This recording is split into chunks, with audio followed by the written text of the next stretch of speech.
I don't know if you can see my screen.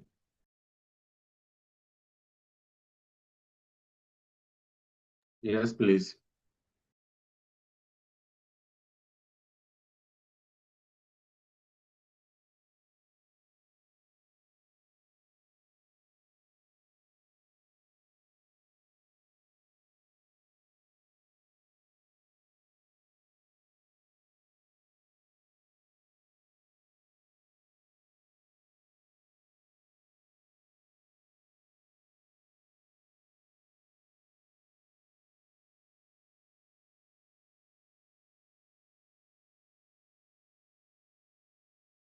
So this is the question we are going to solve, but this one also has associates, right? This one also has associates. So we are going to look at how to deal with associates briefly, all right, before we start solving the question. I hope when I speak, you can hear me clearly.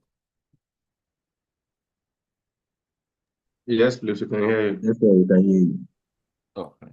So when it comes to associates, then we are talking about significant influence, right? So usually you must understand the concept of significant influence. Okay. So we say that you have significant influence over an entity when you have the ability to participate in their financial and operating policy decisions. All right. The word there is what? Participate. But when it comes to control, the word there is to govern. So control has to do with the power to govern. Okay. Um, significant influence has to do with the ability to participate. So you see the difference. So usually you can even go to the exam and under question 5, they'll ask you to distinguish between significant influence and control. Are we okay?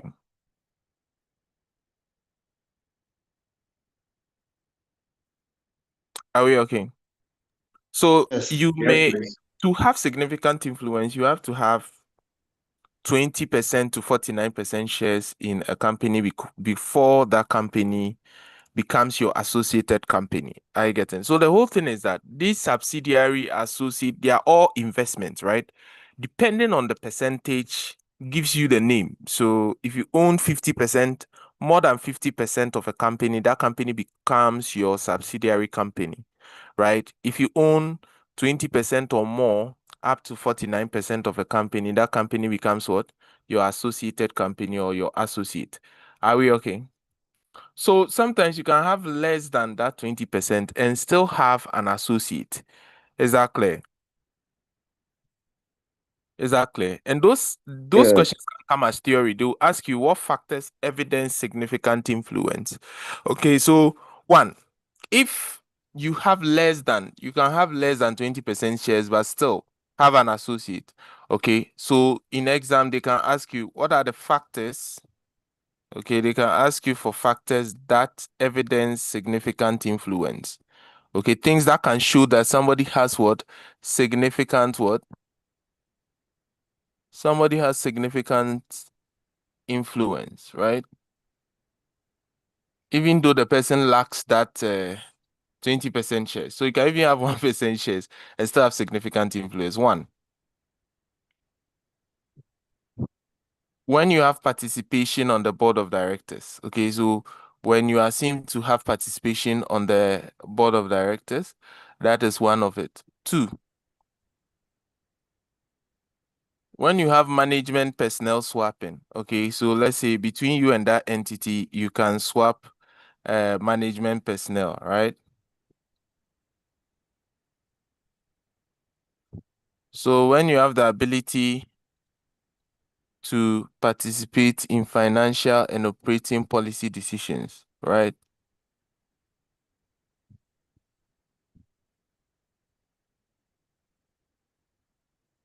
When you have technical information exchanges,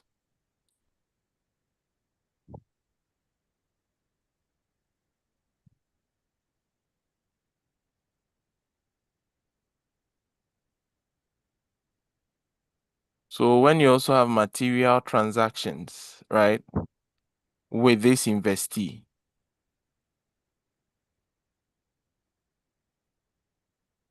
okay, so we are saying that once all these things are prevalent, then we could say that a particular entity has significant influence. I get it. He has significant influence over the other, and therefore that other entity becomes its associated company. I hope that is clear. So you can go to the exam and they ask you that, oh, ABC Limited has 18% shares, but he currently has participation on the board of directors and they frequently do management personnel swapping or technical information exchanges. What would that tell you? What would that tell you? Associate. Yes, that company has significant influence and then it creates an associate. Good. So we usually deal with associate, not only associates and joint ventures using equity accounting. Maybe later as we go along, I'll talk about how to deal with joint ventures. Rarely I've the only time I saw ICA bring question like a calculation question on joint venture was in one of the FR old past questions, somewhere 2016, yeah, where there was a joint, I think it was a joint operation, a simple one. So they use equity accounting, right? And equity accounting, you guys have done it from the start of accounting, where you take some amount of capital and add profits and less drawings. You've seen it before. That is the same idea. So the whole thing is that when it comes to associates, let's look at associates on the balance sheet, right? Now, we don't consolidate associates. What did I say? We don't consider associate. And the reason why we don't consolidate associates is because associates are not part of the group. Okay? I hope you get the idea. A group is made up of a parent and its subsidiaries. Associate is not part of the group. Associate is not what? Part Part of the of the group. If you have a group is made up of parent and its subsidiaries. It could be subsidiary one, it could be subsidiary two, it could be subsidiary three. They become single entities, but an associate is outside the group.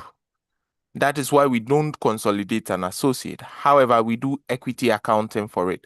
We have a line item, one line item on either statement. We have what? One line what? item. Item on either statements, just one line item. Okay, so we don't consolidate an associate. Okay, so let's look at how to deal with associates on the balance sheet because I think our time is almost due. So associate on the balance sheet. So associate, I told you we start with equity account. We start with some sort of investment the person has done, then we grow that investment because it is between risk and return, right? So remember, if I put in some money, a principal, that is my cost of investment, I must get something on top of that, right? Which is like the interest or the return. So with associates too on the balance sheet, you must first have your investment in associate, right? So the investment in associate, that's what we call it. And it's a line item, right? So under non-current asset, it's a non-current asset because it's a long-term investment, right? It spans beyond 1 year. So your investment in associate, that's how you call it, right? On the balance sheet, that's investment in associate. So this investment in associate is going to be one line item. So you are going to take your cost of investment. How much did you pay for this guy? Okay, and you know cost of investment can be anything. It can be cash, whatever. I'm just going to give you the basics. Then, because you take this investment, you need a return, right? You are going to share. I get it. So you are going to share the growth, right? So share of associates growth in profits, right? Growth in profits. Okay, or simply growth in net assets. So those doing corporate reporting, sometimes you'll be required to prepare net assets for an associate. Even at FR level, when you build that habit, it is good because sometimes there may be fair value adjustment. You see, people are just used to sharing the profits of an associate, but sometimes it's good if you prepare a net asset list also for the associate because there may be fair value adjustments.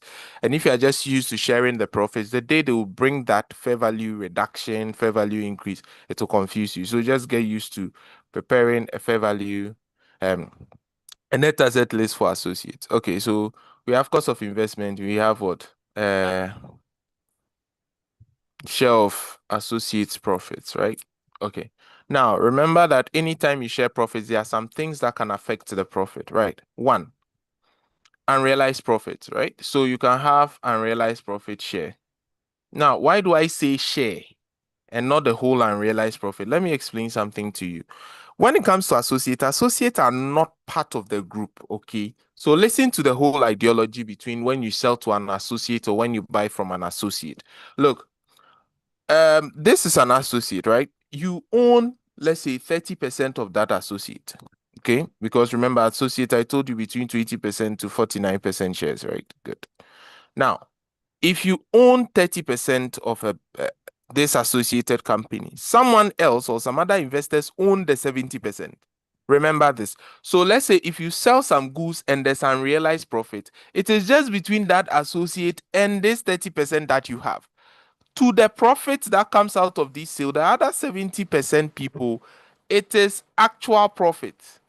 But to you, it is not actual profit, it's unrealized profit because it is only your portion. Do you get it? So anytime there's an unrealized profit, you will take your percentage share of it because to other investors, it is real profit. Does it make sense? Does it make sense? Yes.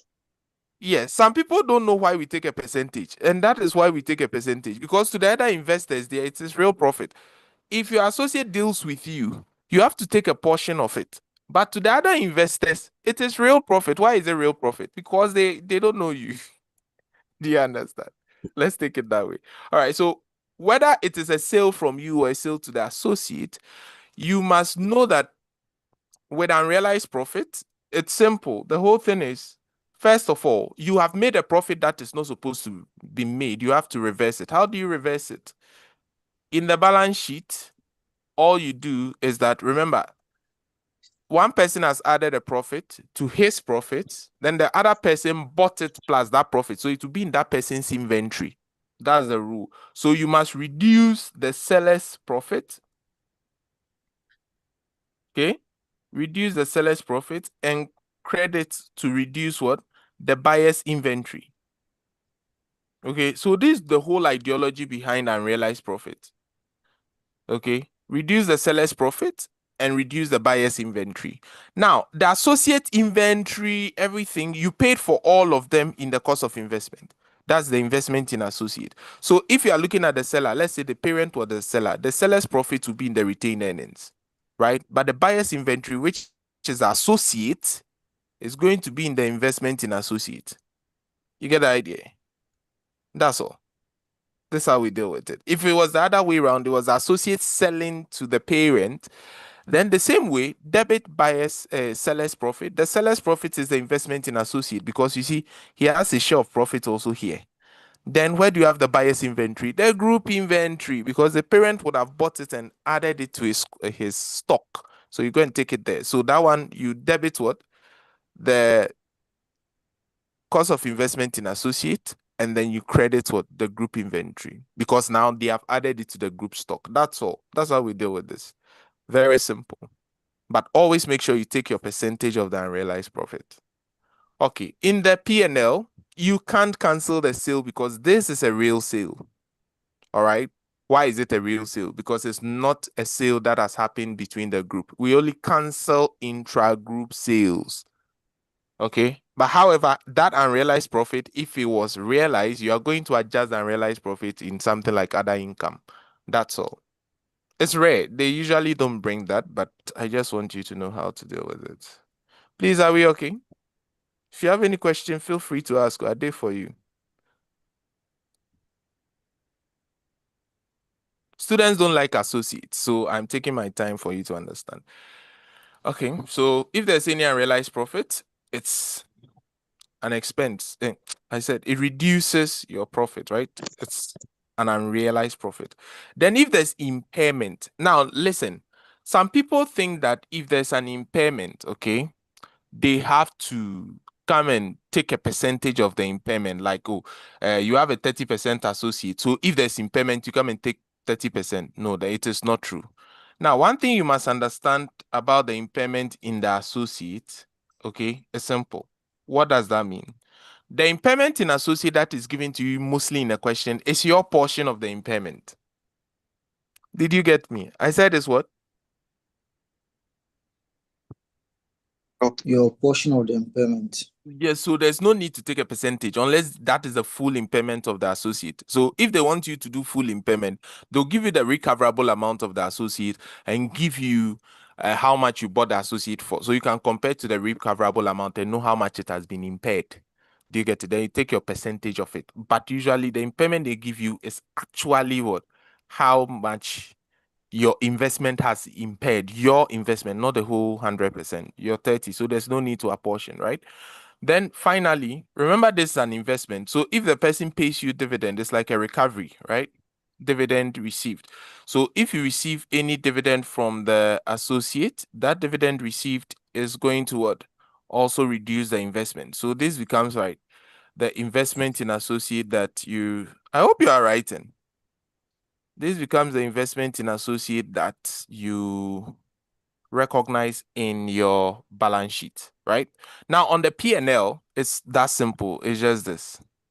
This is what we recognize on the P&L. The dividend is not part. So in the P&L, it's only this. You share the associate profit. The anything that affects or reduces the profit, you bring it. Usually, you can also have a share in the associate total comprehensive income, right? Meaning that here is share of profit.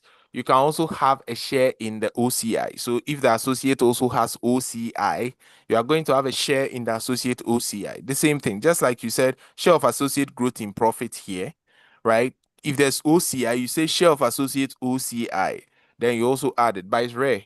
I'm just showing you everything, the whole game. Are we okay? In the P&L, it's only these three. So P&L, you share the associate growth in profit, okay, or the associate profit after tax, you share any unrealized profit, then impairment, then you are done.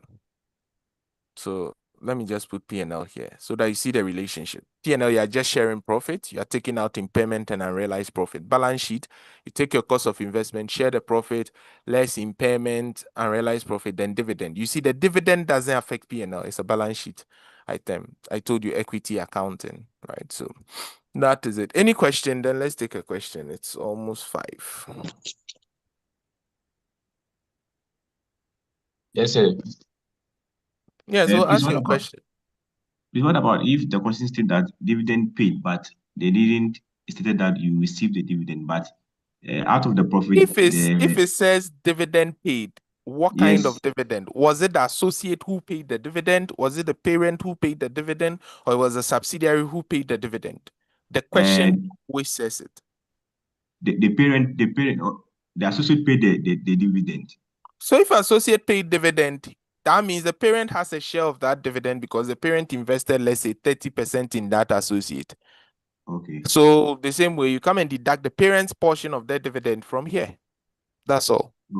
Okay. If Thank you. if the subsidiary was the one who paid the dividend, then you have to share it between parent and NCI. And parent dividend must be eradicated. You can't pay dividend to yourself. So if there's Okay. any dividend paid by the subsidiary, the parent's portion must be eradicated. In the P&L, you deduct it from investment income or dividend received. In the balance sheet, you take it out of your retained earnings because it's like when you receive the dividend, you add it to your retained earnings.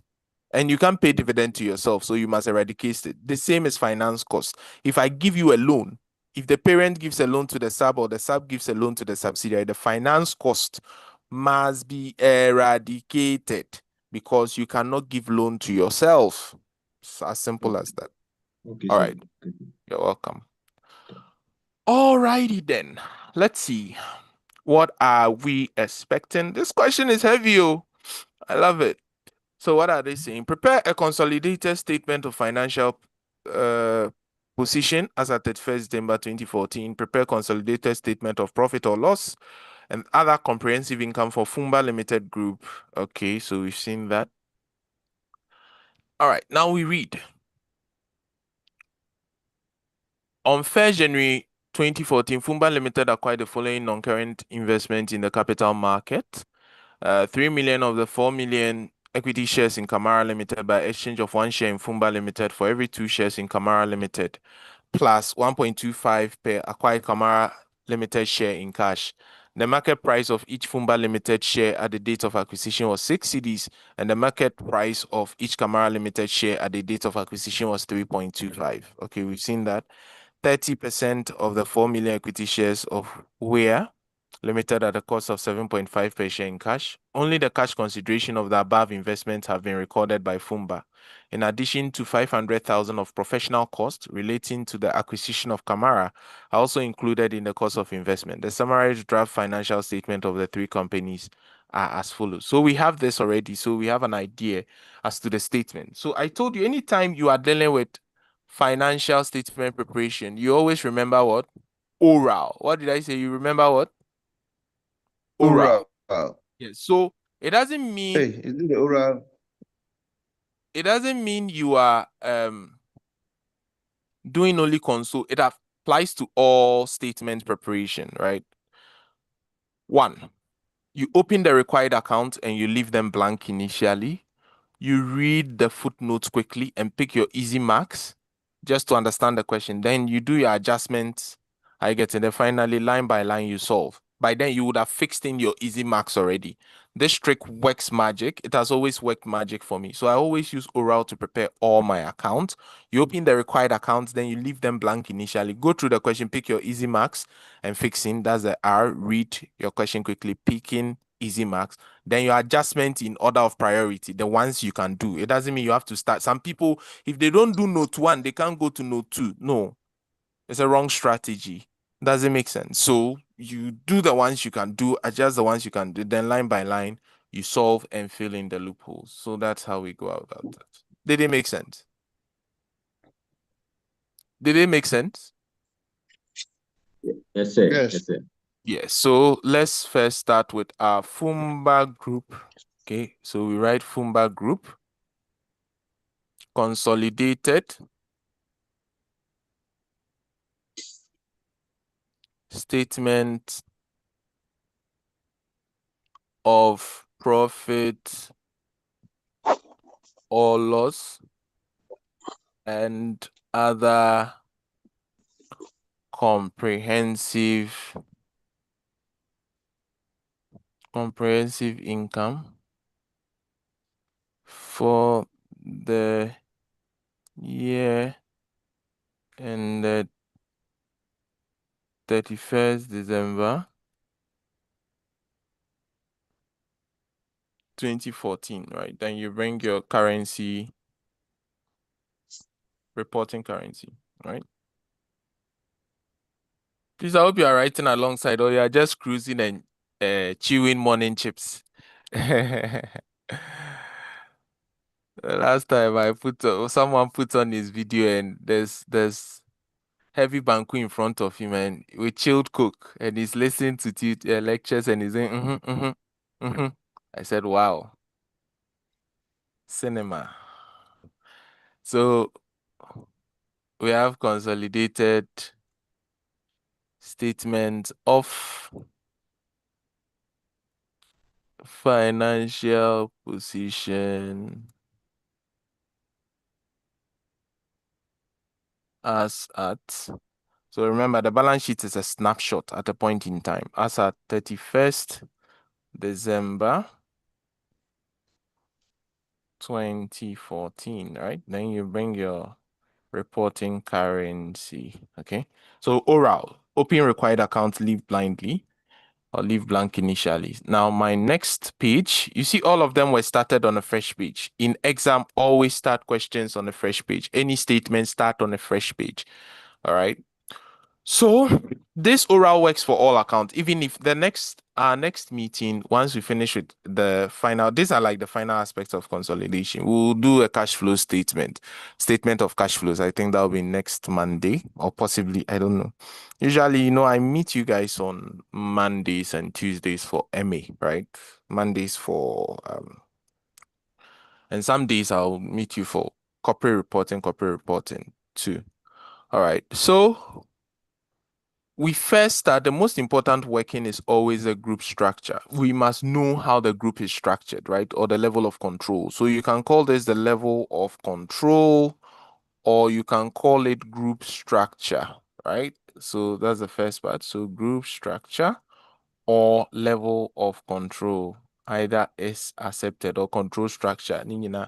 Any big deal. Now, the whole thing is once you know your group structure, that is when you start adding assets and liabilities line by line. So first of all, you see that this guy bought 3 million of the 4 million shares, right? So we have Fumba, Kamara, and Wea. Now at corporate reporting level, okay, it could be that this Wea is also a subsidiary. So always you have to test and see whether you actually, the third entity there is a subsidiary or an associate. That's all you have to test. And once you are confident that this is a subsidiary, you can consolidate. If it's an associate, then investment in associate. But at FR level, it's always an associate if there's a third entity. All right. It's rare for them to bring two subsidiaries. Usually it's a single subsidiary. One thing they can do in FR is they can bring you a group which has other subsidiaries, but they've already given you a group. So you have to either take out something and consolidate or do adjustments. That's all. Nowadays they do it, so you have to be smart about it. All right. So this is what I do all the time. I'm going to put the entities' names here under my group structure. I don't like the arrow type. I like to list it out. So I have Kamara here, and I have Wea here. Okay, so I underline it nicely. And when you look at it, we say the one who acquired was Fumba, and they say Fumba acquired what? 3 million, let's say 3,000 out of what? The 4,000 shares. 3 over 4, that is about 75%. True or false? True or false? True. So if he has 75%, that means NTI will have what? If my majority interest is 75, that means minority interest will be what? Right. 25. 25. Good. And when did he do this acquisition? 1st January. First January. Right? So this one True. is 100% acquisition, right? So we have our date of acquisition, and our date of acquisition was what? 1st January 2014. Then we have what? Our date of what? Reporting, which was what? 31st December 20 what? 14. Is that not 14. so? So Yes, what's the yes. difference in reporting? 1 year, right? It's 1 So year. this is 1 1 year. year. So 1 year means we have this subsidiary for a full year. All right. So always you test this to see if it's a mid-year acquisition. Maybe it was acquired during the year and all that, so that you know how to apportion. But this was straightforward. Then what about Wea? They said they bought 30%, right? So if you bought 30% of this guy, it means it's an associate. When did he buy this guy? The same date, right? So we maintain the same date. Now there's no NTI because this is just your investment. That means other investors have 70%. That's not our concern. So now that I have this, then I know what I'm supposed to do. So on the balance sheet, on the P&L, I'm just going to what? Consolidate revenue and expenses. So I'll come here and say revenue. Are you getting it? Revenue. Then I can open bracket and say this is 26,000 plus what? Plus 9,000 plus what? Plus 16. No, this is not a subsidiary. It's an associate. Yes, it's an Don't associate. So they consolidate. consolidate. Yes, sir. We don't consolidate an associate. But if it was a subsidiary, you consolidate, right? Good. Consolidate it, yes. Now, for cost of sales, usually the expenses, you have a lot, right? So if you open brackets, it won't be enough. So usually what we advise is that you create working separately for the P&L and the balance sheet, right? You don't mix them together. So usually, just like we have in IAS 1, I will create, so when I come to my P&L workings, okay, this is my style. It doesn't mean you have to follow this. So I create workings for P&L separate. So one, I do my cost schedule, right? I do a cost schedule, or what we call analysis of cost. When you look at IES 1 is there. So cost schedule. So I group all my costs, right? So the first cost I have here is cost of sales. So I'll do cost of sales, right? Or I can say all figures in Ghana cedis, thousands. And this is an indication that anytime you write, you don't have to always bring the Ghana cedi. Okay, so I write cost of sales as my first expense. Then apart from that, what I have, what operating what expenses, right? So operating expenses. So all my expenses, I put them under one umbrella. So operating expenses. so that my work looks neat. I have finance costs.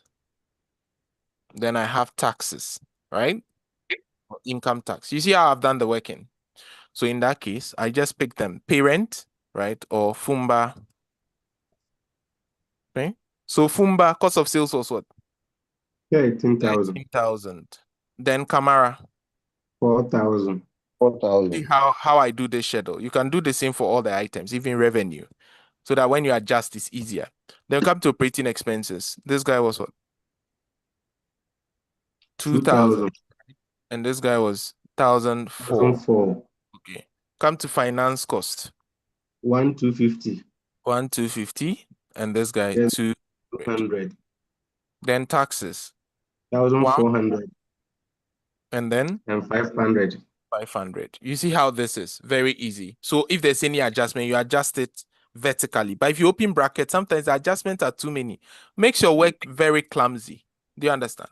So cost of sales, I'd rather put working here. You can call it working one or whatever, but I just put working.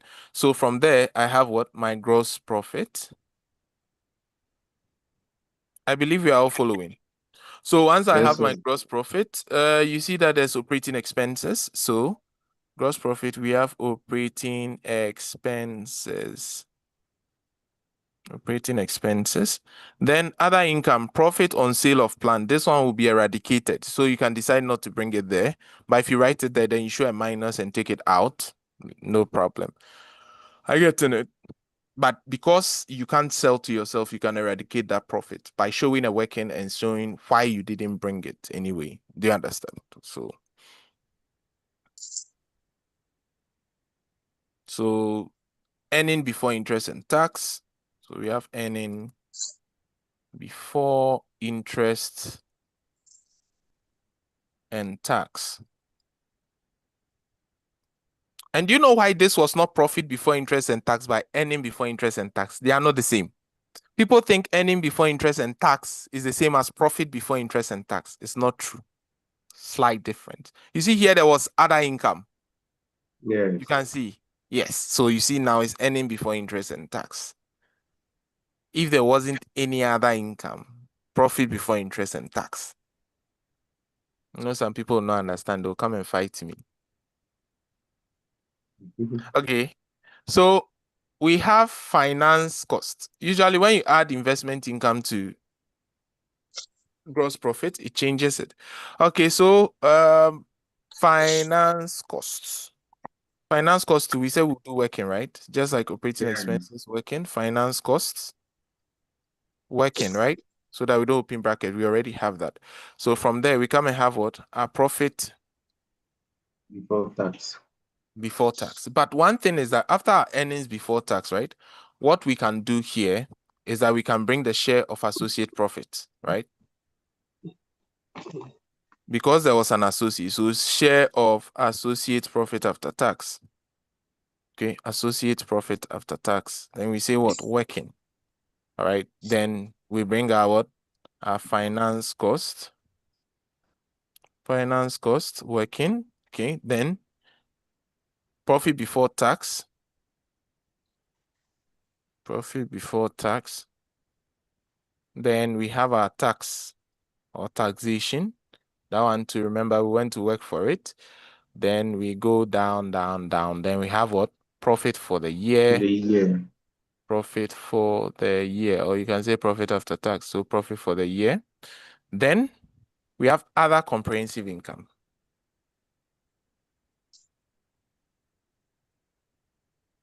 But it seems this OCI2 was only for the parent. Yes.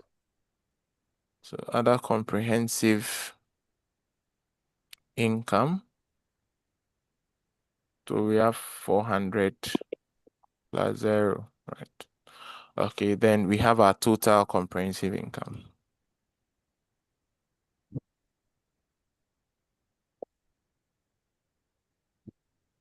So this thing you are doing looks like a waste of time, but it will save you a lot of time. So now once you are done with the whole statement, you are going to say what? Profit after tax or profit for the year attributable to, remember, all profit you have two investors, parent and NCI. So you have to share for what? the owners of the parent, or you can say to what? Attributable to Fumba, which is a parent, and then NCI, right? The same way, you have to also share the total comprehensive income. So you are going to say total comprehensive income. Total comprehensive income also attributable to Fumba and NCI, right? So this NCI, I told you, one of the working in the P&L that has all the marks is, apart from this cost schedule, the most important working in the P&L is the NCI share of profit and total comprehensive income, right? Never forget this. If you want to master P&L, then this is the most important working. So NCI share of what? Subsidiaries profit after tax and total comprehensive income. Is it clear? So even in the P&L, this is all what has all the marks, like majority of the marks. So if you are the type who, when you get down to the P&L, you don't want to prepare this, then you are losing a lot of marks, right? So you are going to share the subsidiaries profit after tax and the TCI, right? So you can just start and just bring the subsidiaries. I get in it, the sub, which is Camara's profit. So sub's profit after tax for the year, and you can see the profit after tax for this guy was 2,900. 900. So you just put the 2,900 down. As you work along, you know what to do, right? So that was a P&L. We go to the balance sheet. The same way the balance sheet, you consolidate some stuff, right? The first thing I'll bring is goodwill, because usually I tend to forget goodwill, right? Then after goodwill, I'll come and say what? Investment in associate, right? So investment in associate, right? Investment in associate. I'm also going to work, right? Then we have what? Investment in Camara and Wea. We have to eradicate it, right? You cannot have investment in yourself, because the investment in Wea is supposed to come separately as investment in associate. So if it is in this, you must eradicate it. It shouldn't be here, right? Investment in other securities, yes, that has to come, because that one is outside investment. So I'll bring investment in other securities, right? So that one too will come, because it's only the parent. I won't worry myself. Then I go to my current assets. Usually you can leave some space in case there's a fair value adjustment that brings something new. For instance, when there's a government grant, when there's an investment property, when there's a new brand, like an intangible asset that was not recognized and now it is created because it has an active market or it has crystallized, right? You have to create a line for it. So I leave some space, maybe 2 lines in between. You get it. Now, one thing you must understand about investment properties is that investment property, let's say if I give out an investment property, I rent out an investment property to a group member, let's say a subsidiary. To me, it's an investment property, but to the group, it's a PPE, it's a non-current asset. Why? If I lend you my owner-occupied property, let's say my asset on rent, right? For me, it is an investment property. But to you, it is PPE. But that PPE is still part of the group because you are part of the group. So investment property in a group is always PPE. It is never investment property. Did you get a trick? Who didn't get it? Who can explain what I said? Who can explain what I said? So you said that if you you invest in property, Yeah. that to the group is investment, but to the subsidiary it considers as PPE, since there's one company, one parent, a subsidiary. Yes, not necessarily one parent or one subsidiary. An investment property is land, building, part of a building, or both land and building that is held for 2 things: capital appreciation or rental income. Yes. So if I'm giving out my property, anytime you hear property, we are talking about land and building. Anytime I give out a property to someone, remember, to the other person, he has a property, I get to know, which he's renting or leasing out as PPE. Do you understand? But to me, it's an investment property. Okay. But when it comes to group accounting, that investment property is still asset that is used within the group. So it becomes a PPE for the group. Does it make sense? Yes, sir. From the group's perspective, so far as one person is using it, the person is using it in the group, it becomes the group's asset. So it's no longer investment property. Makes sense? Yes, please. All right. I believe everybody is okay. So we go to current assets. I think we had inventory. So I can have what? 6,900 plus what? 6,200. 200. Then I have what? Trade receivables. 3,200 plus what? 1,500. 500. Yeah. Okay. Then we come to what? Equity and But please, liability. you left the non-current asset. Oh, I left the PPE, eh? All Yes, right. please. So property, plant and equipment. Let me just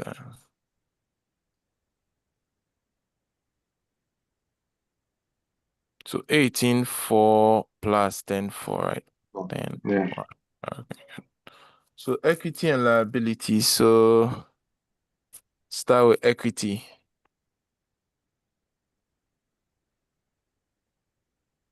Okay. So we have stated capital, right? So stated capital is the parent only, but I open bracket and put only the parent there. So we only adjust Enter. assets and liabilities. Reserves, we don't touch. So we have revaluation, what? Reserve. That was for only the parent as well, right? So then we'll put any reserve, we have to do workings for it. Never add anything in a reserve, okay? Unless you know what you are doing. Go and do separate workings for it, right? So we have income surplus or retained earnings. Let me just put the retained earnings. Now, there's an old question. That's why it's income surplus. Our Companies Act doesn't have income surplus again, has retained earnings. Then you have what? Non-controlling interest. You are likely to forget goodwill and this one. So I told you that always try and remember. Don't write NCI on you. You will be penalized. It's non-controlling. Okay. Then I come to my liability. So I have non-current what? Liabilities. So you see, NCI was not part of this. It's a line item. All right. NCI is a line item. So non-current liabilities, I have what? 7% loan notes. Loan note. 7% loan notes. It's a liability. So I open brackets. I have 5,000 plus what? 1,000. So then I have current what? Liabilities. I have 8,000 plus what? 4,200. Now the battle has begun. So you see oral, we have opened the required account. We have left a blank. Now we are coming to read the question. So we finish with O. We are coming to what? R. All right. So it says what? The following information is relevant. At the date of acquisition, Kamara has 5. Okay, there was even some at the top we didn't read. Okay, good. Now, on 1st January 2014, Fumba acquired the following on current asset investments in the capital market. 3 of the 4 million shares in Kamara by an exchange of 1 share for every 2 shares, right? So there was a share exchange. So I come to my second working, which is my cost of investment, right? So cost of investment. So how much did my investment cost? So cost of investment. Right. So cost of investment, you can do cost of investment in associate, cost of investment in subsidiary, all in one working. But I like to do investment in associate as a separate working altogether, like the latter part. For now, it's cost of investment in subsidiary. That's my most important because this one will end up in goodwill, right? Some people do it in goodwill, but I like to separate it because it can make your goodwill working clumsy, right? So my cost of investment in subsidiary, first of all, they said I paid what?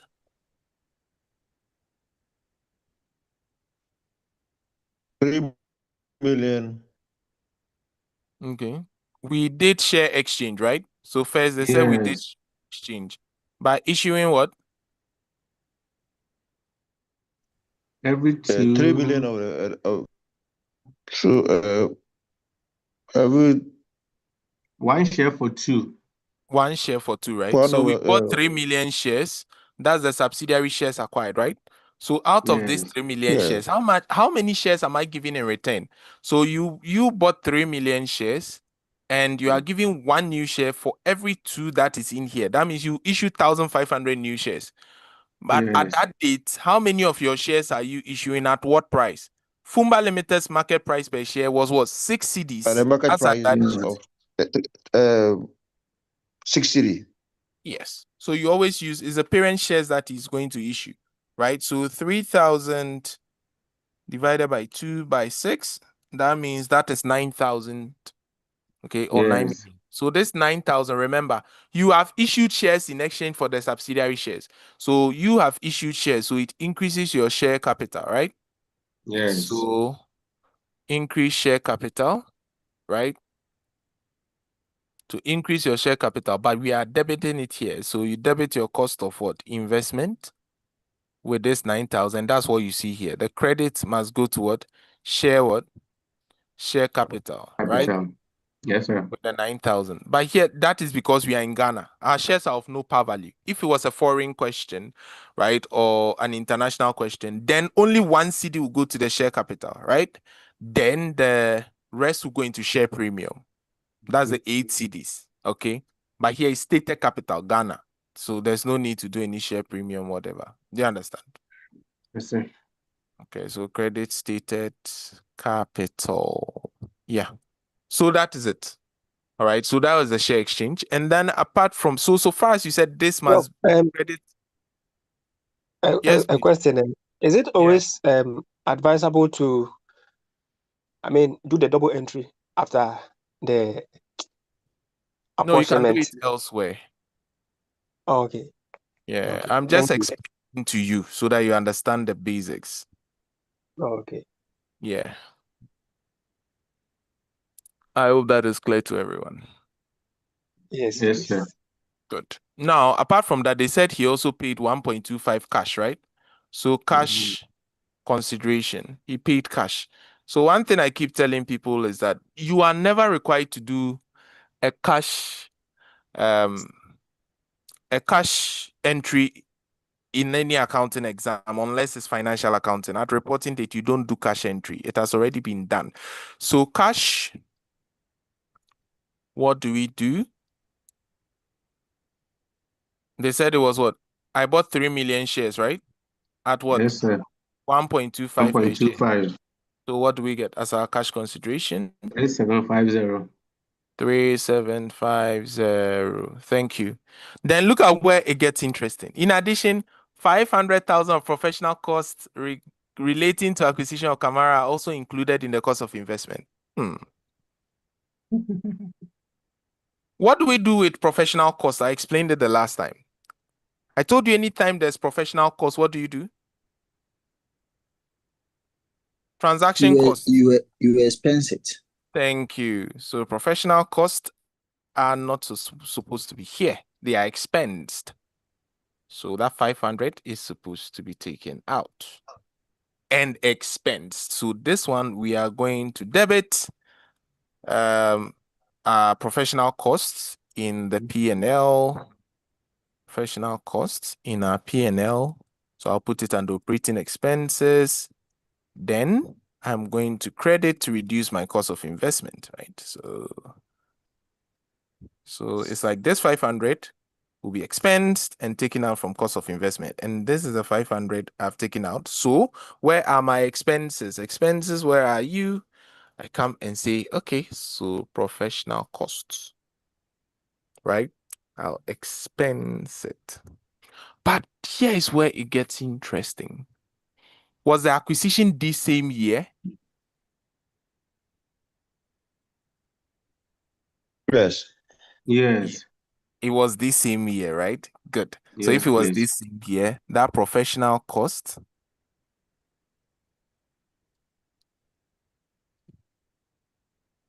500 must be expensed.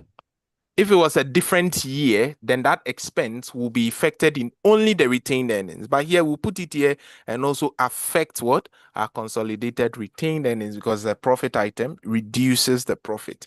Is it clear? Are we Yes, sir. gradually getting the mechanics? Yes, I hope please. I'm not rushing it. No. Good. See, Conso is mechanical. It's a lot. Yes, I know. But gradually you pick up the pieces and you'll be fine. All right. So that was it. That was the first aspect. Second aspect. At the date of acquisition, Camara Limited had 5 years remaining of an agreement to supply goods to one of its major customers. Camara Limited believes it is highly likely that the agreement will be renewed when it expires. The directors of Fumba estimate that the value of this customer-based contract had a fair value of 1 million and an indefinite life and has not suffered any impairment. You see what I was saying? So look, we entered into a customer agreement, right? A customer-based contract, right? An intangible asset. Okay. Now, we had 5 years remaining of this agreement to supply to one of our major customers. But one thing that happened was that it was highly likely that this agreement will be renewed when it expired. And now it had an active market, or it had a fair value now. Before, it didn't have a fair value. But now it had what? A fair value. It had a fair value. So now that it has a fair value, that means that we have to recognize that fair value, right? It's a fair value adjustment. It must be recognized as a new asset on our balance sheet. Do you guys get it? Yes, please. Yes. So you remember I was telling you earlier that some of the assets, they will be created as and when you are doing the question. So you leave space for that. So here I'm going to say intangible asset, right? So it's a fair value adjustment, a newly created intangible asset. So this newly created intangible asset, what happens? You create a new asset for it, right? So it was how much? 1 million. 1 million, so 1,000, right? If there was amortization, you come and deduct it, but this one wouldn't be amortized because they said it has indefinite life. So that is it. So you create it and put it there. That's why I said we should leave some space. So when we get to the net asset list, we must adjust it there, right? So where's my workings? So I come to the net assets of the subsidiary. That's my third working. Net assets of subsidiary, right? Which is Camara. So my net assets.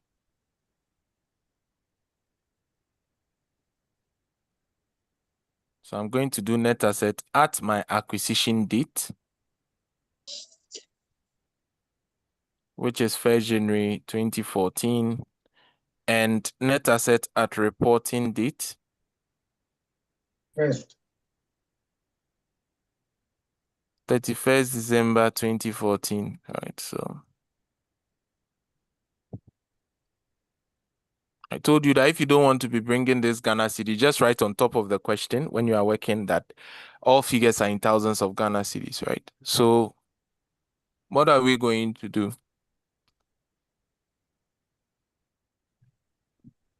We start with what? Our stated capital. Oh.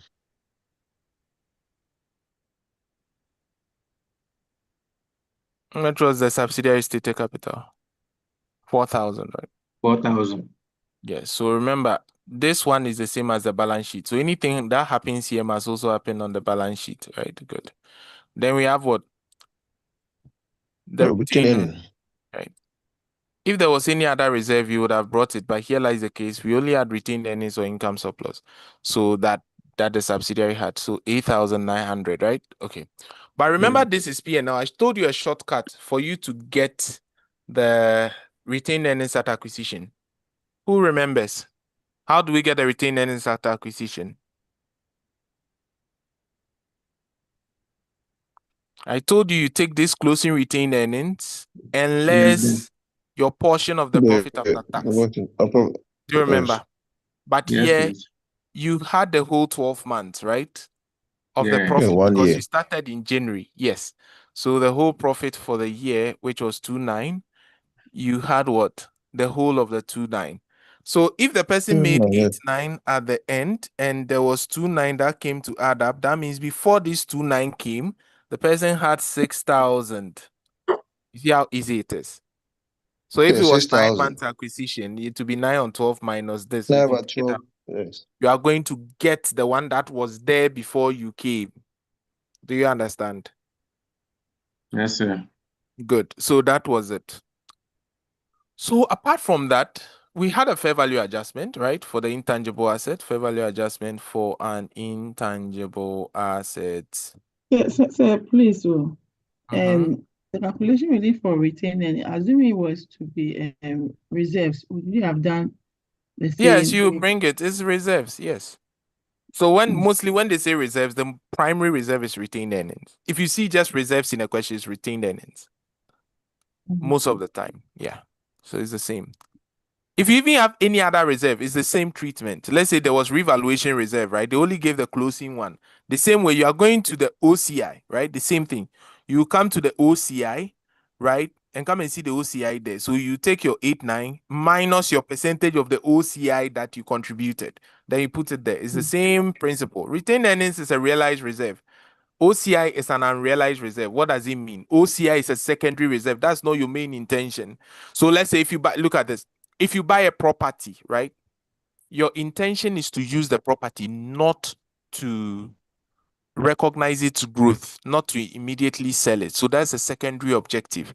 So anything that you have a secondary objective for it, let's say I hold my property to use it to as my office building, right? But I go to the market and it has gone up in value. Yes, sure, I can recognize the gain, but that's not my main intention. Do you understand? Until I sell the property, that gain is comprehensive. That's what brought the word comprehensive income. It's a secondary objective. So anything with a secondary objective must go to OCI. But investment property, you hold it to rent. That's its primary objective. That is why it goes to P&L, because it is realized. Does it make sense? Yes, Yes. sir. So OCI. No, that's the intention. If the intention is something secondary, goes to OCI. If it's primary, goes to P&L, meaning it is realized. So if you buy a subsidiary, your intention is not to sell the subsidiary unless it's a subsidiary held for resale. But if you hold a subsidiary, that is why gain or loss on a foreign subsidiary, for instance, is always going to OCI. Do you understand? Because the secondary objective, secondary intent, it is supposed to go to where? It is supposed to go to P&L, but because you don't hold a subsidiary intentionally for resale, it is going to OCI and not P&L. Do you understand? So anything that goes to OCI has the same mindset. For instance, if you buy shares that are fair value through OCI, you are holding these shares for the long term and you don't intend to sell now. So if its value fluctuates, it's secondary. It should go to OCI. So you send it to OCI. That is it. Accounting is about the concept. All right. So some people just pass entries just like that. We don't do it like you must understand why you are doing. Once you understand why you are doing it, everything falls into place. Are we okay? Okay, so finally, when was the contract at acquisition, right? Definitely at acquisition date, yes. So we'll adjust here by 1 million, and whatever mistake was made, you are going to adjust both sides, right? If there was any amortization or depreciation, you depreciate. That was it. Okay, so on 2nd January, that is after acquisition, right? Fumba sold an item of PPE to Kamara at its fair value of 2.5. Its carrying value prior to the sale was 2 million, and the estimated remaining life at the date of the sale was what? 5 years. Good. So what has happened? What has happened? There was intra-group what? Group. Intergroup trading. Intra-group adjustment, right? Intra-group trading or intra-group PPE, right? So this was not inventory, so we cannot adjust sales. It was intra-group PPE. This shouldn't be called trading, intra-group sale, because it's not inventory anyway. Okay. Okay, so first of all, there are two ways you can do this, right? You can find the profits, right? The carrying amount and everything before we. So I can say before the sale, look at this style. I'll do two. Then you choose what? Before the sale, after the sale. Okay. And then the adjustment or profit or whatever you can call it. So let's look at the carrying amount before the sale. So the cost, okay, or the value before the sale. Before the sale was how much? 2 million. Okay, so before the sale, it was 2 million, right? Okay, so let's see. Before the sale, oh, why is this thing? It was 2 million, right? After the sale, it was what? 2.5. No, be so. 2.5, yeah. Yes, sir. Okay. So how much is the profit that was made? Is it not 500? 500. Okay. Yes. Now, assuming I wanted to 500. pass accumulated depreciation on this, right? Before the Mhm. sale, I would have depreciated it over what? 5 years, right? 5 years, yes. Yeah, so I would have taken what? This 2,000 over what? 5 years. No, be so. That means the Yes. depreciation would have been what? Per annum? 400. 400. Yes, please.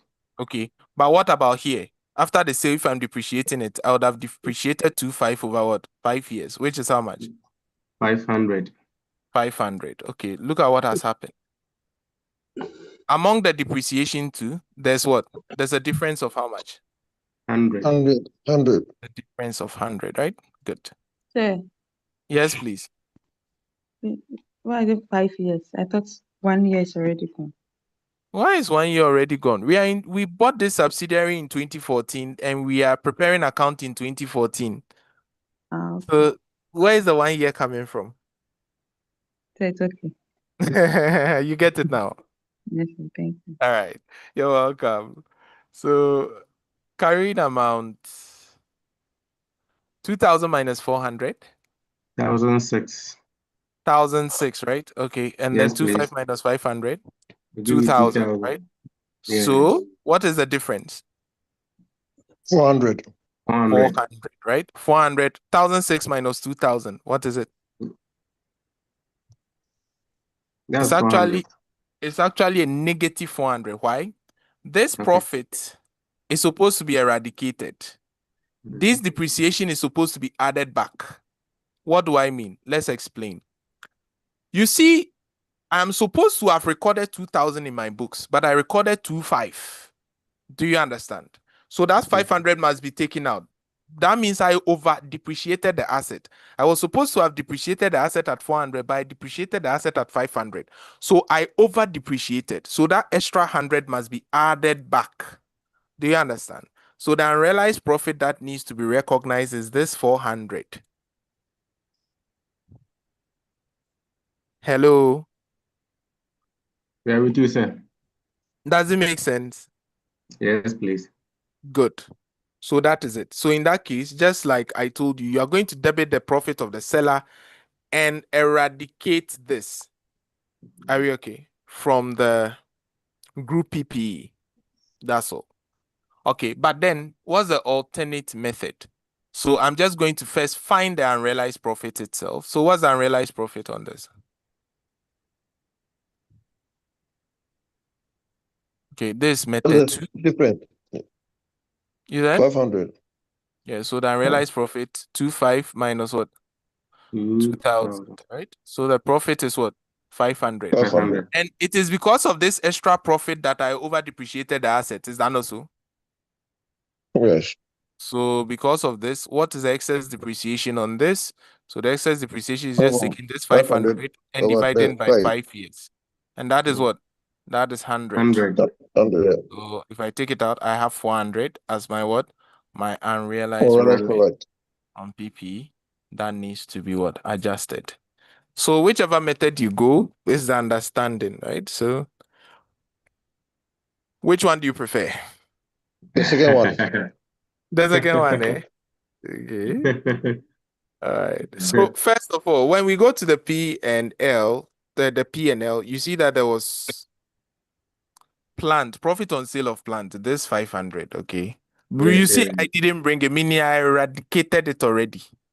But that excess depreciation of that 100, I get to know what happens to it then, because the 500 is already here. So what about that extra depreciation?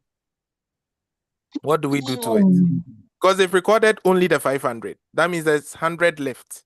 So that 100, this one, what do we do to it? Excess depreciation. It must be added back, right? Yes, please. Okay. So where do we add it back? Add it to PP. No, I'm talking about P&L here. Okay. Depreciation is supposed to be expensed, but now you are adding it back. Now you are adding it back. So you add it back to the cost of sale. No, if you add it back, that means you're expensing it. So you are So supposed to what? take it. So you subtract. It's a negative. Yeah, negative. Okay. You have to subtract it. I hope today you are learning something. Yeah. Yes. The question is mechanical, eh? Mm. So on the balance sheet, what do?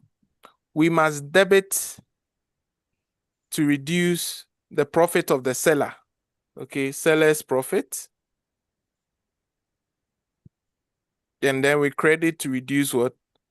The group PPE, right? So here lies the case, the seller's profit. Who was the seller? Who sold to who? That's the first thing you ask yourself. Who sold to who? The subsidiary. No. To the parent. Check well. Fumba Okay. sold. Okay. So it's the parent who sold to the subsidiary. Where do we find the parent profit on the balance sheet? Where do we find the parent profit on the balance sheet? Where do we find the parent profit? Retained earnings. Retained earnings. Thank you. So when we get to consolidated retained earnings, we must adjust it. Do you understand? So the seller's profit will be adjusted with 400. Then the group PPE will also be adjusted with 400. So straightforward, where do we have group PPE? PPE minus 400. So you see that 400 there. Mm. It's already reflected in there. So you take it out. That's all. Then when we get to consolidated retained earnings, we are also going to take it out. You are done with that note. All right. So it says during the year ended, Kamara sold goods to Fumba for 27. Nice. So this one too is intra-group what? Trading. Right? Intra-group sales. So I'm going to say what? Intra-group sales. Right? So intra-group sales. So the first thing is when it comes to P&L, in the P&L, I told you in the P&L, the first thing is what? You first cancel what? Cancel the sale. You can't sell to yourself. In a group, you are the same person. You can't sell to yourself, single entity. So you must eradicate the sales. So you must debit to reduce your sales by 27 and credit to reduce what? Your cost of sales by Cost what? of sales, 2,700. So I come to my P&L and say, revenue, where are you? Minus what? 2,700. Then cost of sales, where is cost of sales? Cost of sales. Then we say intra-group what? Intra-group sales. We also come and take out our 7. Right? Okay, so after you've canceled the sale, the next thing is to what? Add back what? Add back the unrealized profit to cost of sales. Because once you add back the unrealized profit, you are adjusting the gross profit. So in that case, first, the unrealized profit is what? So they say marked up. Markup means that it is a percentage of cost, right? So cost plus profit is equal to selling price. So if it's markup, cost is 100%. They said you made a profit of 50%, right? That means the selling price is equivalent to what? 150%. 150. So you are saying that if this 2,500, a 2,700 was equivalent to 150%, then the 50% profit will be what? You don't know, right? So you are saying that, okay, you sold goods and these goods had a third in inventory. So first, what is the profit on these goods? So if less, more divide, right? So we need 50 out of what? 50 out of the 150, right? So we can do 50 out of 150 times the 27, right? Because this one we don't know, this one we know. So 50 out of what? 150 times 27. The thing is, the one you are finding is always on top. I'm finding this 50, so it will always come to the top. The one you know is always below. I know this 27, so it's always below. That's my style of doing ratios. All right, so that gives me the profit. So what is the profit on all these goods? 900. 900. Okay, so this is the total profit too. The total, not the unrealized profit. Now I need the unrealized part. How many of the goods are still in inventory?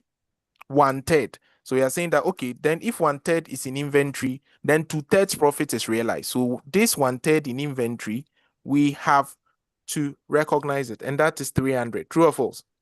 Yes, please. So this 300 must be added back to our cost of sales. Yes. to cost of sales and say what? Unrealized profit on inventory 300. Take it out. Okay. So you see, this thing can be very long. If you had open brackets, it will not contain. You have to be doing more and more lines. But if you create a working for it, makes it very spacious and nice. Okay. Now, if this was the balance sheet, what do we do? So on the balance sheet, all we do is what? Debit to reduce our seller's profit, right? Yes, sir. Yes. Credit to reduce what? Our group inventory. No, be so. Yes, sir. Yes. Like the parent. So that goes to the parent retained earnings. Mhm. No, this one was not parent, it was sub, right? It was a subsidiary who Yes, sold. stop. So the subsidiary's profit is in its net assets, right? Mhm. You get it. And this is post-acquisition, not that it happened after the acquisition date. So this 300 will reduce the subsidiary's profit, which he is the seller, and reduce group inventory by 300. So group inventory, where are you? You are here, right? I take out my 300. Then I come to my net assets of subsidiary. Where is net asset? And say what? Unrealized profit on inventory. It is not that the acquisition date, it happened after acquisition, 300. So that is it. We are done. There were no intra-group receivables or payables. Nice. Impairment test concluded that neither goodwill nor value of WEA were impaired. Good. The investment in other securities are their fair value, but they have a fair value of 9 million at 31st December. They are designated as available for sale. Oh, nice. Available for sale investment. Now, under the new IFRS 9, these ones are called fair value through other comprehensive income. You are holding them for the long term and you don't intend to sell them now, though you can sell them. So any gain or loss must go to what? The OC. Yeah.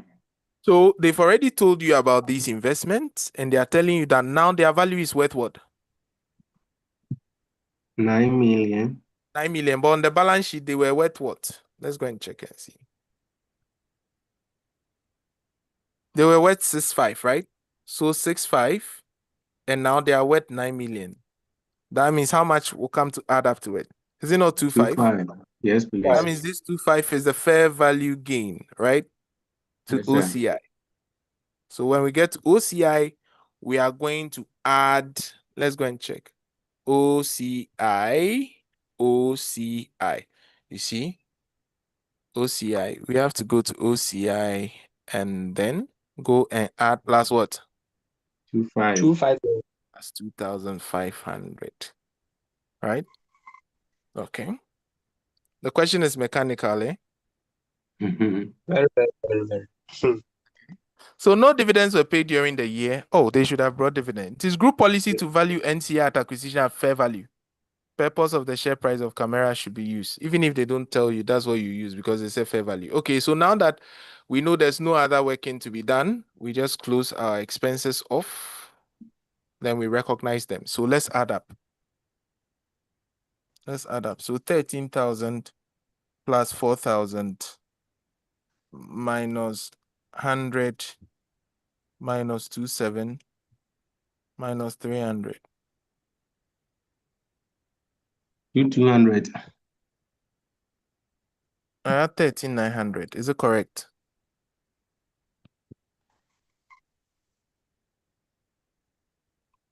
This is 3,900.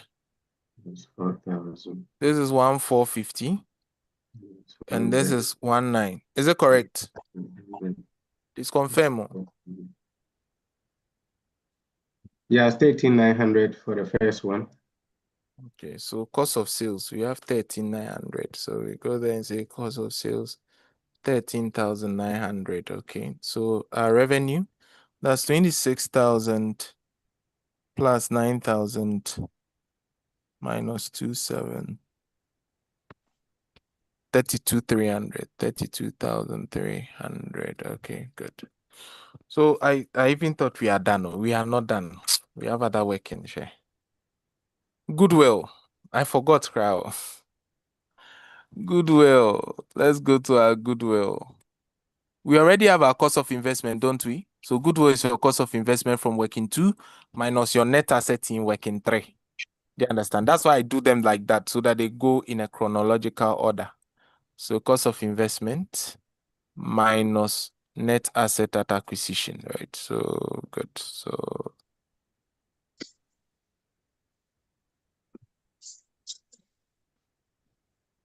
are we okay?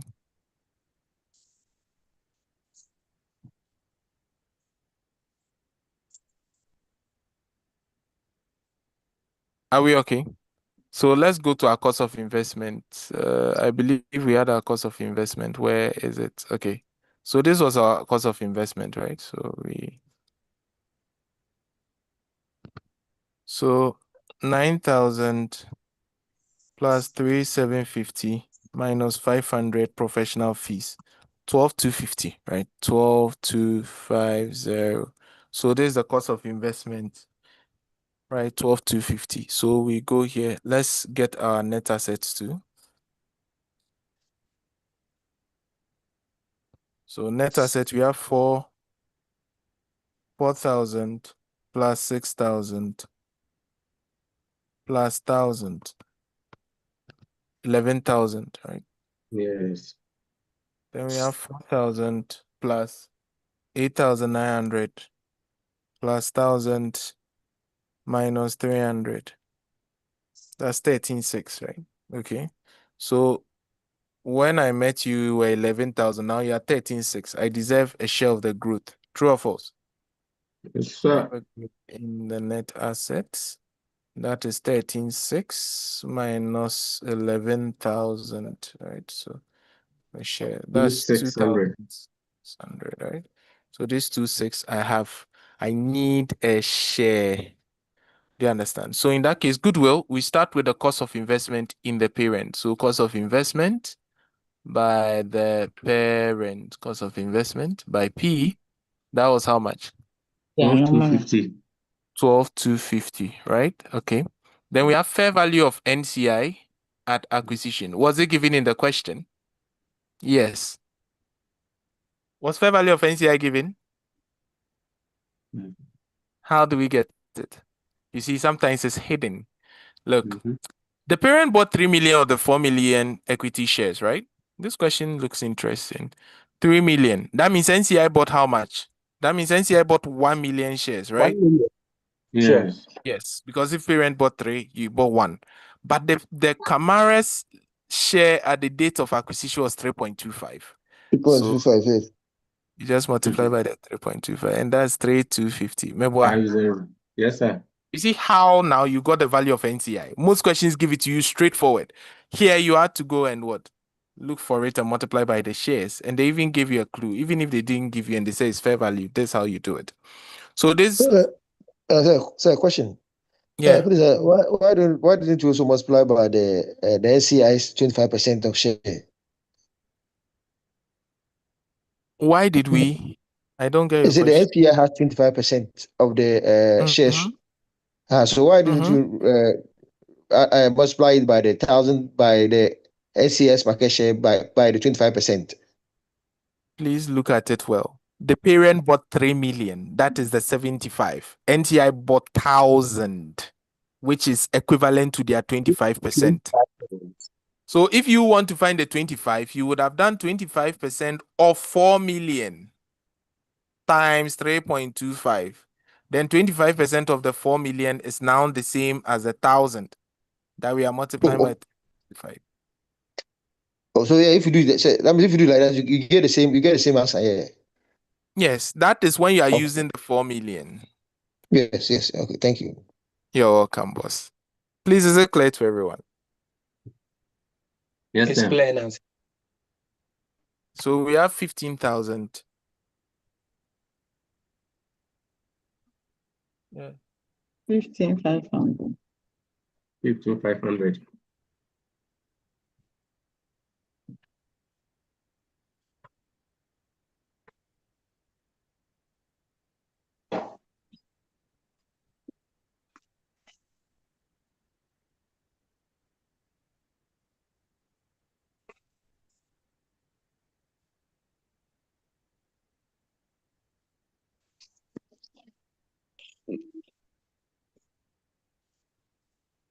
Okay. So from there, what do we need? We need the fair value of the net asset at acquisition, right? Yeah.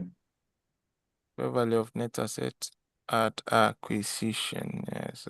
Fair value of net asset at acquisition. And that was what? The net asset at acquisition. The 11,000. Yes. So we take out 11,000. 11,000.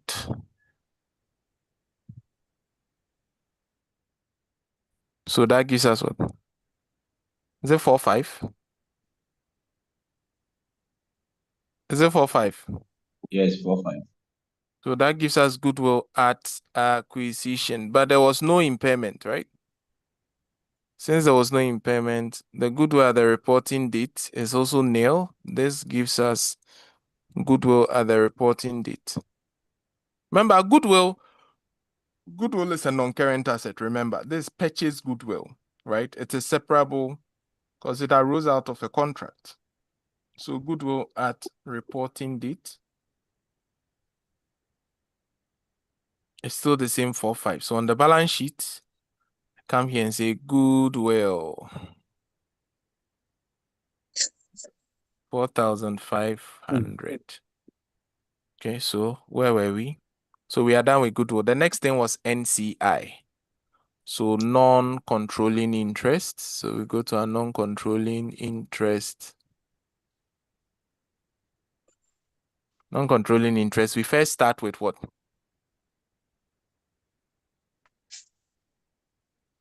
Fair value of NCI at acquisition. We have already dealt with it under the goodwill, right? 32 what? 3250, right? Then Yes, sir. we share the growth. So share of post-acquisition growth. Well, Share of post-acquisition growth. Right? NCI 25%. So we share 25% off. Was it 2,600? The post-acquisition growth. So 650, right? Yes, sir.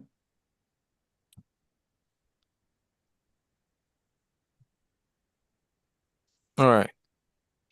So this was it. There was nothing else. Was there any other thing? I think this was all.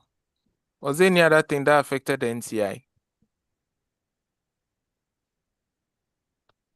Nothing of No. that 3,250 plus. There was no goodwill impairment, right? So 3,900. So NCI becomes 3,900. You go to the balance sheet.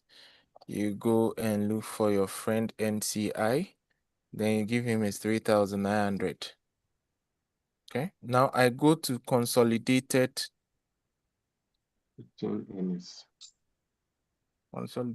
retained earnings. So we are going to say this is what?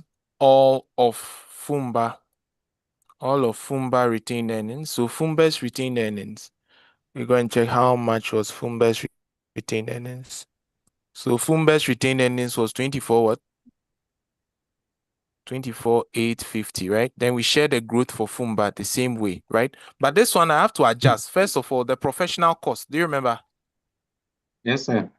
that professional cost that should have gone to P&L? 500. 500. Then there was unrealized profit on what? On PPE. Do you remember? I told you Yes, when sir. we get here, you have to adjust it.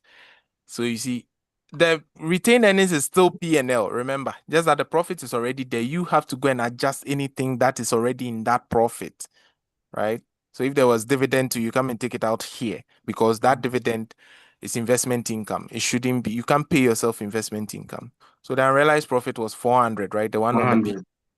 we take it out and we share the growth. So share of post-acquisition growth of post-acquisition growth of subsidiary, right? And that one too, this guy takes what? 75% 75%. off 2,600. And that is how much? 0.75 by 2,600. That's 1950. 1950. Okay. The same way, we must share the associate profit. So share of associate profit after tax. And this one was straightforward. The associate profit after tax was what? Associate profit after tax was 5,000, right? So the associate had 30%. So I just take 30% of the 5,000. 35. That's what 1,005, right? So I share. Yes, sir. 1,005. So this associate profit after tax, remember that in the P&L, we had something called associate profit after tax, right? We have a share of that. So 30% of the 1,500. So 30% of what? 5,000, sorry. And that gave us 1,500, right? That's the working Yes, that sir. we see in the P&L. That is it. Now we come back. So this was it, right? There was nothing else. So this becomes our consolidated retained earnings. So 24,850 minus the professional fees minus 400 unrealized profit plus 1,950 share of profit plus 1,500 share of associate profit. 27,400. 27,400. So I come to the balance sheet and say my retained earnings 27,400. Okay, good. 27,400. That is done. Now, all right. So we now have one last working for the balance sheet, which was investment in what? Associate.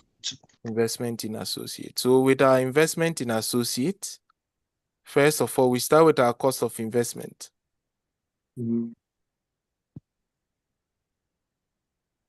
Our cost of investment. How much did we pay for this guy?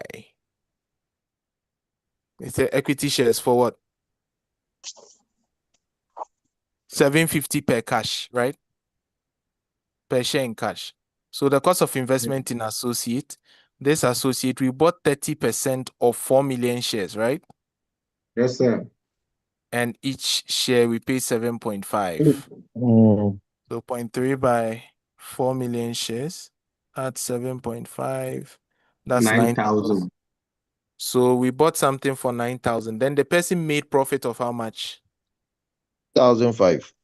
Associate profit on top of that, right? So overall, our investment should be what? So 30% off the 5,000 profits, right? So that is 1,005. That means the investment in associate is principal plus 14,000. so principal plus interest becomes 10,500, right? 500. Yes, sir. Good. So this becomes our investment in associate, which we now put on our balance sheet as a line item.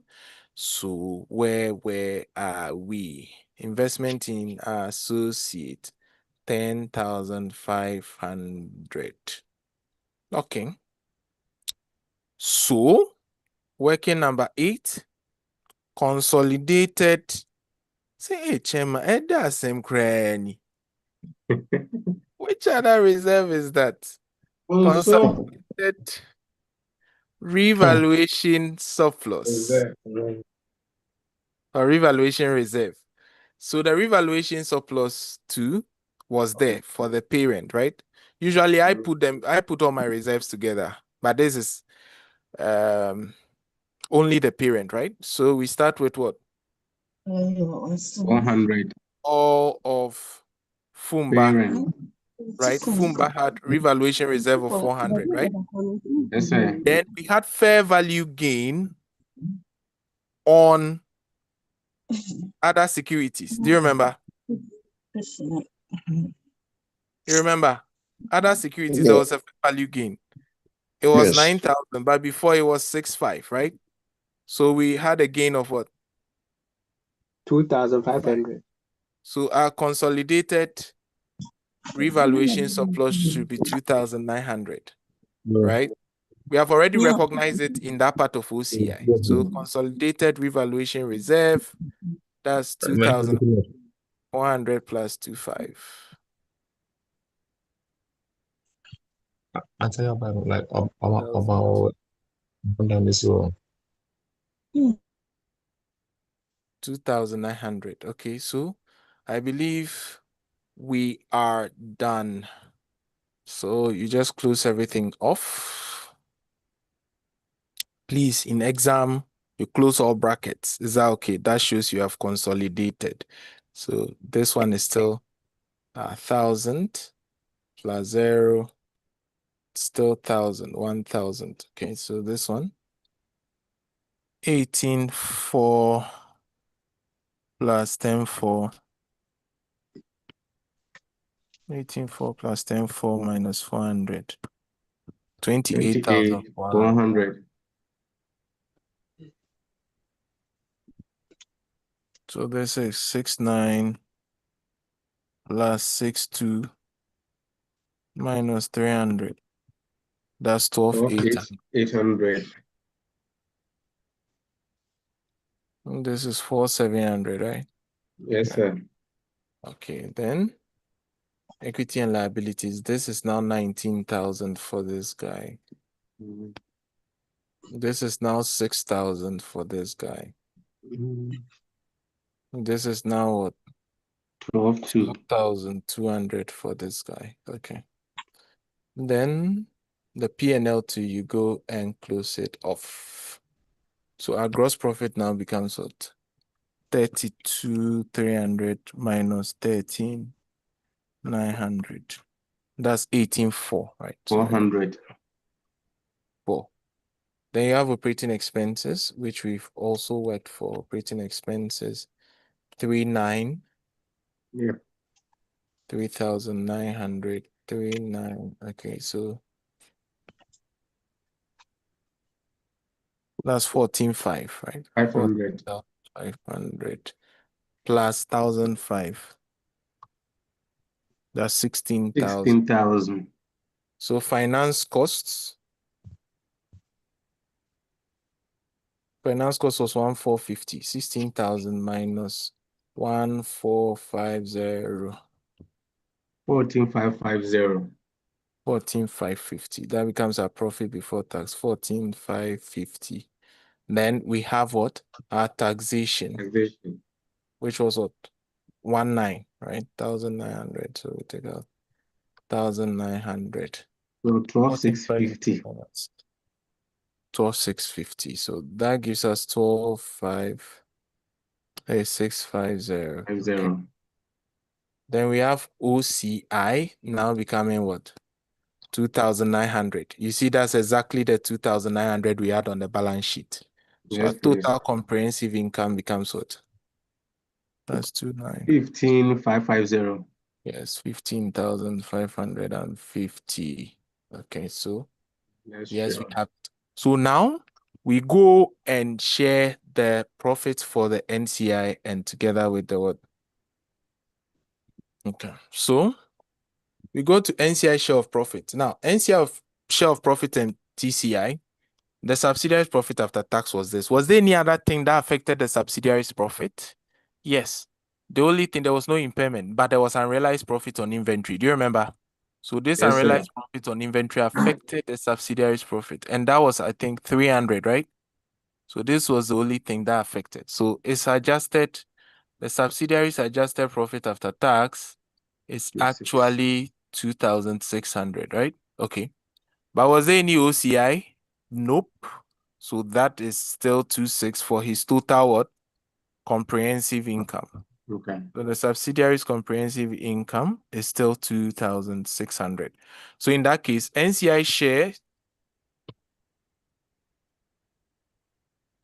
share of profit after tax, NCI gets 25% of what? 2,600, right? Which is how much? 650. 650, right? Yes, Yes, so sir. that's how we share it. So you see how I do it. After you adjust the profit after tax, you're going to add OCI. If the subsidiary had any OCI, then you get TCI. Then you share the profit first, which is the A. So you are sharing the A. Then the B, That means it's 650, not 600.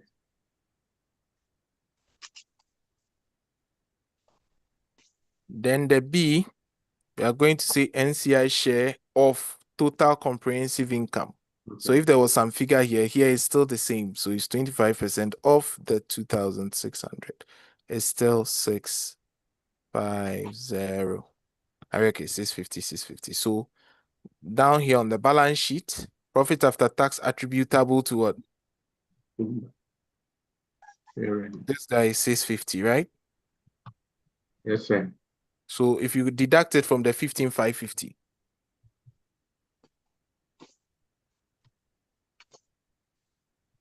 what do you get?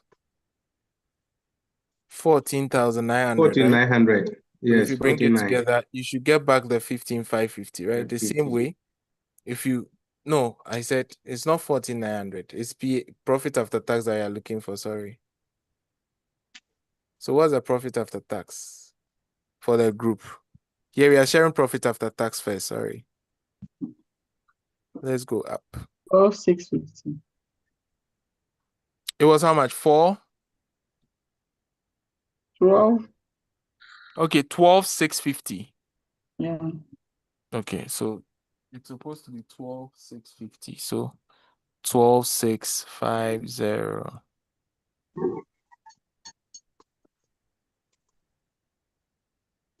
12,650. Okay. So that means full best profit is 12,000. You see? Yes, sir. Okay. So the same way, this now one is now 15,550, right? So if we put this together, the whole thing is 15,550. And we know NCI is still 650, right? That means full Yes, best sir. profit is what? 14,900. No be so. Yes, sir. Then you are done. So that was it for this question. The question is loaded, eh? It is.